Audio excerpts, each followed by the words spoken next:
Nós começaremos a análise de nosso template pelo menu principal. Ele é composto por 4 itens, todos com um ícone, e uma estrutura em que ele fica aqui na horizontal.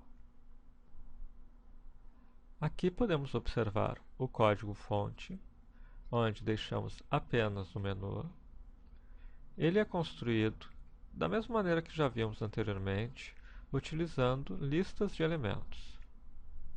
E também, como já fizemos no passado, vamos remover a referência ao CSS principal para ver o que aparece a partir daí. De fato, perdemos aquela estrutura de menu que tínhamos visto com aquele layout. No entanto, os elementos com seus ícones ainda estão presentes. Vamos olhar no vídeo de hoje esse aspecto dos ícones. Para isso, vamos trabalhar diretamente com esse CSS, Font Awesome. Primeiro, vamos removê-lo. Observem que perdemos os ícones em si. O Font Awesome é onde estão as imagens dos ícones que nós utilizamos no site. Vamos colocá-lo de volta, vamos colocar o outro elemento também de volta. Obviamente, o nosso site, então, estará com sua estrutura normal. Vamos agora olhar um pouco a questão desses ícones e o Font Awesome.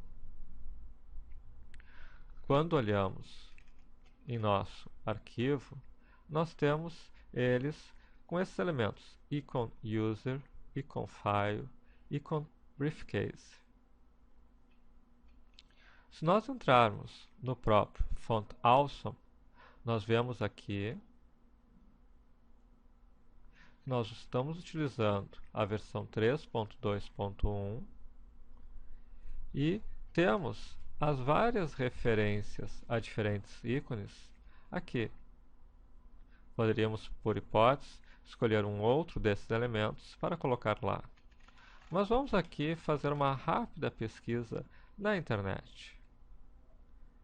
Observem 3.2.1 Font Awesome Icon User.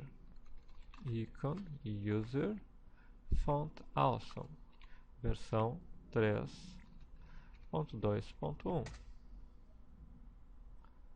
Imediatamente nós já caímos numa referência ao Font Awesome.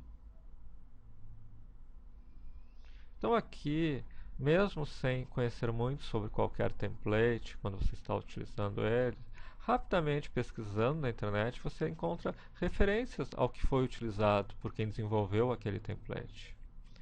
Aqui, por exemplo, podemos observar os vários ícones que fazem parte do Font Awesome. Vamos dizer, por exemplo, que queiramos ter um ícone para um bug, icon bug. Vamos fazer esse teste aqui.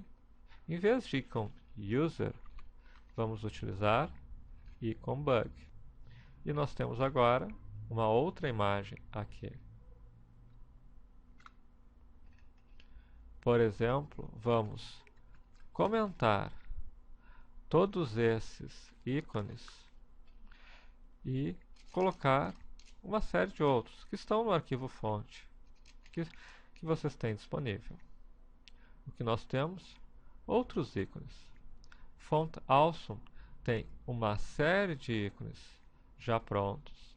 No próximo vídeo vamos ver um pouco sobre a customização dos mesmos, a utilização dos mesmos, a definição de uma estrutura aqui, mas os ícones já vêm prontos.